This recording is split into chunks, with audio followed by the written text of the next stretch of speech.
Hey guys, so this is to tell if you have a Kiko buckling or a Kiko Doling without looking at the genital area.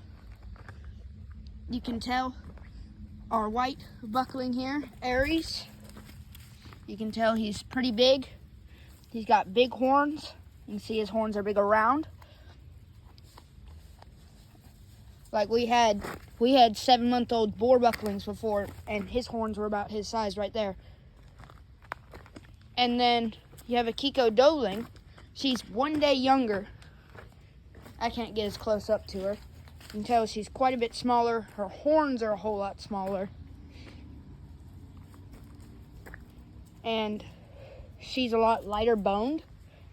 You can tell, look at her legs.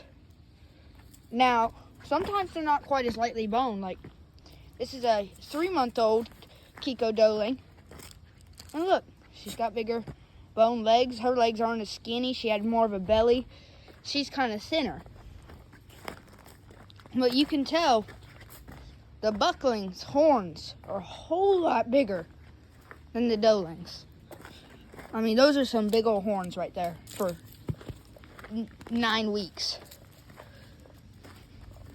And also, they're a whole lot more bossy. I mean, they will push around the Dolings. Like here, you might see something here. I don't know. Maybe not, but he's very pushy and bossy. He does not. He tells the girls what to do. The girls don't tell him what to do. But that changes when they get older sometimes. Sometimes the girls get more bossy.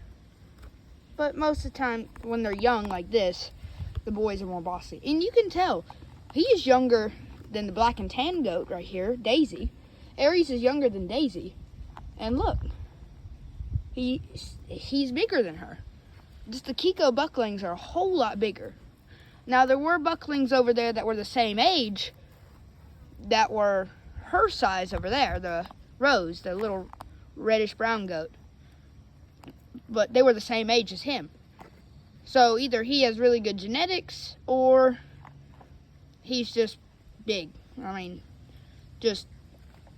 they didn't have very good genetics. I don't think they had good genetics. Their buck did, on the other hand. Like this black and tan goat, her dad was 270 pounds. But that's one way to tell the difference. Look, you can see right there the horns. The horns are huge on the buckling compared to the Doling. His are much bigger around. They're already longer. He's a whole lot feistier. It also might be where he's a little bit not as scared, whereas the Dolings are more scared. Now, she wasn't bottle raised. They weaned her, the Rose and the black and tan Doling. They weaned them off pretty young. I don't think I liked how they did that, but that's okay. Because he's a day older than her, and he's still on the bottle right now. And the bottle actually stunts their growth. So, he might either take a longer time to grow. Look, there he goes, bossing them around. He does not tolerate it. They get a little bit more bossy sometimes. But the bottle does decrease their growth. It might take them either longer to grow to their full size, or they might not grow to their full size. But he's very masculine for a goat. Her horns are kind of going up, forward, and out. Her horns are kind of weird. Hers are going more back and out. Same with his. He's getting up real close. I mean, but they're great goats so far. They did much better than our boar goats. I can't wait to see the black and tan babies with Aries. Daisy and Aries, they're going to have some beautiful babies. He should be around 260 fully grown. His mom was about 180, and his dad was a year old and 180. Yay.